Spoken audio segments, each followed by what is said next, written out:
In today's video, I'm going to teach you how to manage Dependabot security updates on GitHub, ensuring that your code stays secure and up to date with minimal effort. Let's jump right in by heading over to your GitHub dashboard. This is where you can manage all your repositories and account settings. Once you're there, take a look at the top right corner of the page. You'll see an icon that represents your profile. It's usually your profile picture or an avatar. Go ahead and click on that icon. This will open up a drop-down menu with several options related to your account.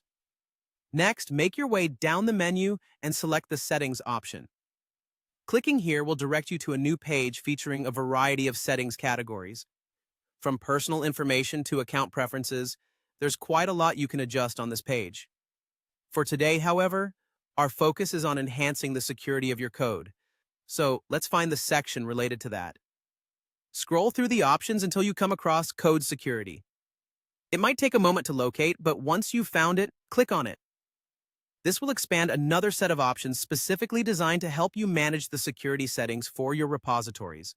Now, in this section, we're interested in the part labeled Dependabot Security Updates. Dependabot is a useful tool that helps automate your dependency updates, making sure that your project remains secure without requiring constant manual intervention. As you look at this segment, you'll notice a choice on the right to either disable all or enable all updates. It's a straightforward toggle, but quite powerful in its implications. If you choose to enable all, Dependabot will automatically try to open pull requests in your repositories. These pull requests will aim to fix every open Dependabot alert that has an available patch, keeping your project well protected from known vulnerabilities. It's a fantastic way to maintain security without sifting through each alert individually.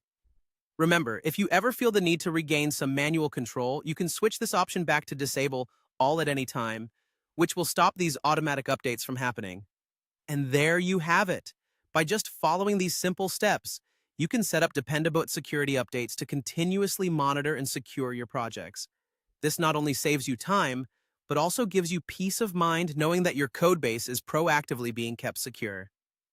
Thanks for watching, and as always, make sure to subscribe for more tips on managing your GitHub repositories